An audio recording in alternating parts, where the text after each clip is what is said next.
Okay, wow. Thank you for the introduction. And we are starting now, right? So I don't have any PowerPoints to share, but what I can do is later on share the basic outline to those who might be interested. So my topic for today is quite a huge topic, actually. It's maximizing your big idea or your big vision with limited resources. How does one go about doing that? And so in the simplest form, before we get into too much detail, I would say that one has to have a clear vision about what it is that they want to do. That vision, that big idea, must then be followed with clear strategic planning so that there's a system there, there's a direction of travel, there's a clear allocation of resources, albeit limited resources, but they must be allocated properly. And then one must set clear priorities to pursue the main objectives that one might have in their business or their ministry. And so I think strategic thinking is paramount to making sure that resources are maximized. We got to know why we're doing what we're doing. Secondly, I think creativity is a key part of maximizing resources so that we can actually meet our goal. And what I mean by that, in a ministry context or in a business context, being creative is about the ability to generate innovative ideas, solutions, and approaches to address challenges. So I'm going to give you an example here. I've worked, as you heard from there, with different kind of ministries, different kind of companies, different kind of churches around the world. So if I start off in Africa, where we had YADA, which was basically a ministry to encourage intimacy with God amongst actually theological students. That ministry had no resource in terms of monetary resource, but we had students who were studying theology and becoming very dry in terms of their knowledge acquisition without appropriating that knowledge. And so the idea about YADA was to actually encourage these students to get out there into the community and share the good news and disciple people and just be there for people in the community. And so another ministry that I was involved in was in London. It's a big Christian organization there, but it was organized in a way that each area of London had a center, which was an outreach center to that particular community. And I was placed in Hackney. And when I arrived there, I realized straight away that detached youth work was paramount in order to engage the young people who were in the area, the disaffected young people. So we had to think of creative ideas on how do we reach them with the gospel, how do we empower them in education, and how do we help them to become contributing members of society, basically, so that they can enterprise, get employment, finish their education, get employment, and be contributing members of society. And so the thinking out of the box there was, okay, if we do youth work as usual, we're going to have maybe 5 or 10 young people. But if we devise a triple strategy, which was basically you entertain so as to attract, you educate so as to empower, and then you enterprise so as to sustain your work further, we might actually see some traction. And so we did a pilot scheme for about 2 years, which worked well. We had about 50 young people work with. And then we launched this whole thing with a bashment, i.e. a party, which was basically a nightclub for under 25s. No alcohol, no drugs, no sex, just pure music, pure fun for young people in Hackney. And we had way over 200 people turn up.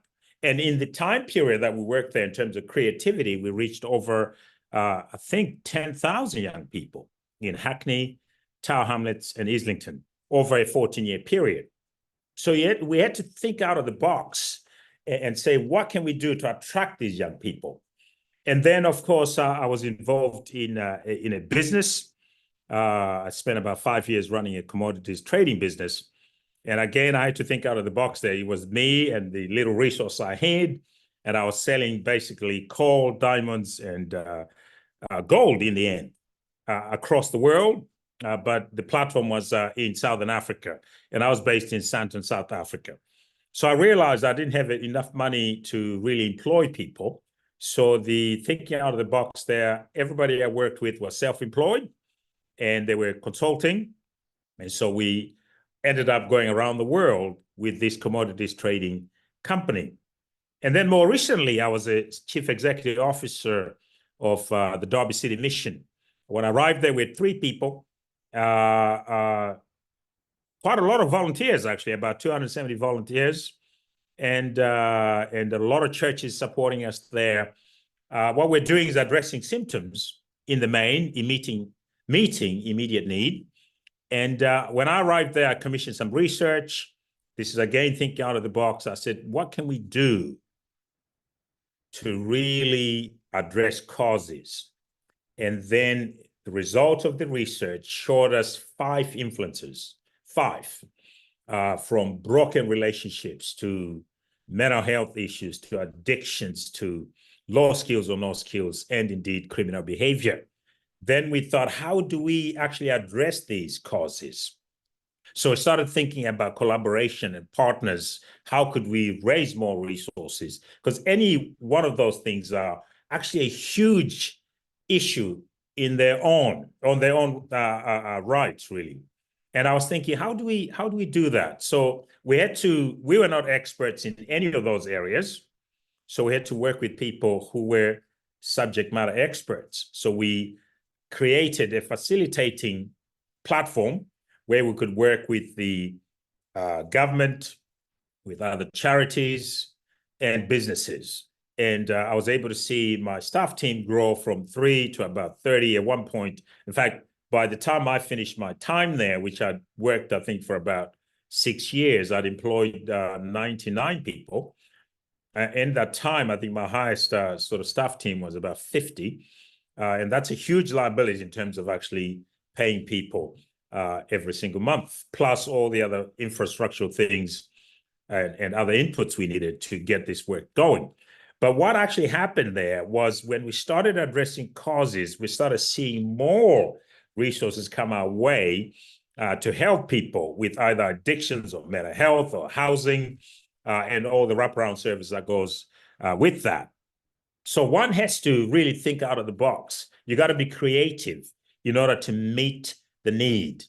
And another thing which was critical was we were bent on being intentionally Christian in terms of what we did. We didn't want to hide away from our Christian identity. We knew who we were, we knew our why, and we knew how to do it. So as Christians, we're unapologetic about that. And just to share with you something about that, I was approached by a local government. In fact, I was approached by several local governments that wanted to work with us. And I asked them as to why they wanted to work with us. And one of the answers was quite amazing, was basically because we as a Christian outfit cared for people. We were not just interested in them, but we cared for them. And so because of that, they were coming to us to try and see if we can help them reach vulnerable people in the county of Derbyshire and Derby City itself. And so we ended up doing that for almost 3 to 4 years. And that work still carries on in Derby City itself. So yeah, one has to think out of the box to be able to use the little resource you might have. And then the other thing was really about how do we use whatever inputs we have, whatever resources we might have, how do we use that efficiently? How do we maximize our outputs from the little that we have? And when I say inputs, I'm thinking about people. And for people, I think you have to have people in the right place at the right time for the right reasons with the right set of skills. So working to your strengths is important. And I came across Marcus Buckingham, who is actually an English man who lives in California. And he has a book, I think, written, which is about go put your strengths to work. So it's paramount that people are working to their strengths and that these people are well looked after in terms of professional development, in terms of encouragement, in terms of a cadence of accountability. Physical resources, how can we use our buildings better? How can we use the technology we have better and the inventory we might have? Intellectual property, data, time, and social resources. These are important for us. And on the social one, it was incredible how we ended up actually taking that volunteer base of 270 in Derby to about 500 before lockdown. So we were really leveraging on churches and volunteers in the community so that we could do more than actually what our operational budget was saying. So if I'm to really kind of go through this in more depth, and I understand I've got limited time here. So in the next 9 minutes, let me just go through some of those with a little more depth. So the first thing is the clarity of vision, clear goals. I cannot overemphasize how important that is, that one has, whether it's a ministry, a church, a business, a social venturing project, whatever it is, be clear as to what you're trying to achieve. Your objectives must be totally clear.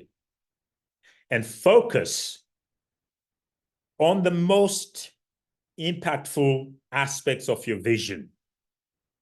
So when I was dealing with students at a seminary, I was thinking, how can they be more impactful? They had a lot of knowledge, and my job was to make sure that they took their knowledge and applied it in real life in the community. So encouraging them, giving them the tools to get out there and share the gospel and disciple people. When I was in Hackney, I was thinking, okay, the clear goal here is to take disaffected young people and turn them into contributing members of society that are fully discipled.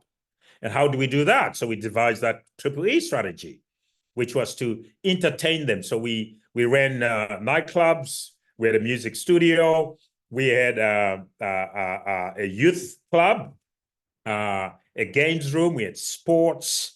We just did all kinds of things to hook them in. Once they were with us, we then had a clear thing about education, working alongside the schools. Not many people were doing that at the time. So we're going and working in the schools with the teachers, with the students. We worked in this outreach center we had. We invited companies and businesses and churches to come and help young people with their homework, with their exam revision, and the whole thing. And of course, the digital world was becoming even more digital. So we set up a cyber cafe where young people could come and connect with others in a digital way. So that all hooked them in. We had a clear vision, and the vision ultimately was to see them come to faith. And in the end, we actually ended up planting a church, which we ran for about 10 years. And we saw a number of those people. Some of them actually committed to us for a very long time. And recently, my wife and I were at a wedding where about 50 of them were in attendance. And it was beautiful to see how they were going strong. Some of them were professional footballers, some of them bank managers, some of them working in the entertainment business. It was beautiful to see them right there. But with a clear vision to make sure that these young people had a place to belong, they had a clear message about the good news about Jesus Christ, and that we're giving back by actually empowering them in education with educational providers so that they could become contributing members of society. So a clear vision is needed. Now, the other thing I said there was at the outset was you got to focus on your key competencies. This is very important because actually, if you don't work to your strengths, people are going to end up tired, frustrated. They're not energized. Energy management amongst your people resources is critical. People must be inspired, excited, energized. So it's important that they work to their strengths, that we as an organization work to our key competencies. Otherwise, people are going to be frustrated, stressed, and you're going to lose them. The other thing, of course, is leveraging on technology and leveraging on people. So volunteers are critical. Partners we can align with and have alliances with are critical. And of course, we need to make sure that all of us are really aiming for the same thing. We don't want people driving in different directions. We want to be totally coherent, totally focused on what we're trying to achieve. So we need to make sure that we are leveraging on people, on technology, or whatever else we need to leverage on. Fundraising is critical. When I started in London, I had no experience of fundraising whatsoever, but I was a great networker. So I used my networking skills to meet people, to meet companies, to meet business, to meet churches, and through that, be able to start putting some fundraising bids together. And to be honest with you, it was a disaster to begin with. For 2 years, I got nothing at all. But when I got my first 2 yeses, that just gave me more impetus and excitement. And I trained a little more. It's important that you develop constantly in that area. And we're able to raise millions of pounds, basically, in the sort of 25-year period I was working in that area. So finding innovative ways of creating resources and aligning with the right people. For us, we aligned with, of course, Holy Trinity Brompton, and we aligned with London City Mission and some local businesses, and that really helped us. The other thing I'll say, I think probably I'll say a couple more things and then I'll stop, is to maintain a lean operations. Keep your eye on liabilities and necessary costs. Make sure that you're maximizing the resource you already have. So instead of just spending money, be very careful not to spend money on unnecessary things. And if you can have maximum output from minimum resources, that's the best possible thing. And then the seventh thing I would say is just refine what you do. Keep refining that over and over again so that it becomes second nature to you, so that it doesn't take much effort to do. So you need to keep that repetition, that sort of cyclical process going, because that allows you to do more with less. And then I think I'm going to finish on the power of energy management. I think people need to be healthy. They need to drink lots of water. They need to have decent and good relationships. They need to exercise. People need to learn to manage their energy rather than time necessarily. And I think there's a good book there. If I'm to recommend a book called The Powerful Engagement, I found that very useful for me, and I read that on a constant basis just to remind me to have a balanced life in terms of what I eat, what I drink, my sleep, my exercise, my relationships, my rest. So that's very important. I'm going to stop right there because actually my time is nearly up. And so I don't know if we have time for questions, but as I exit, I want to say continuously keep learning, keep adapting, keep refining. That'll be the wrap for me right now. And as the theory of change, keep measuring your success. You need to measure and make sure you actually know that you're achieving your goals in the first place, rather than just blindly work your way. Measure, analyze, and keep the theory of change going.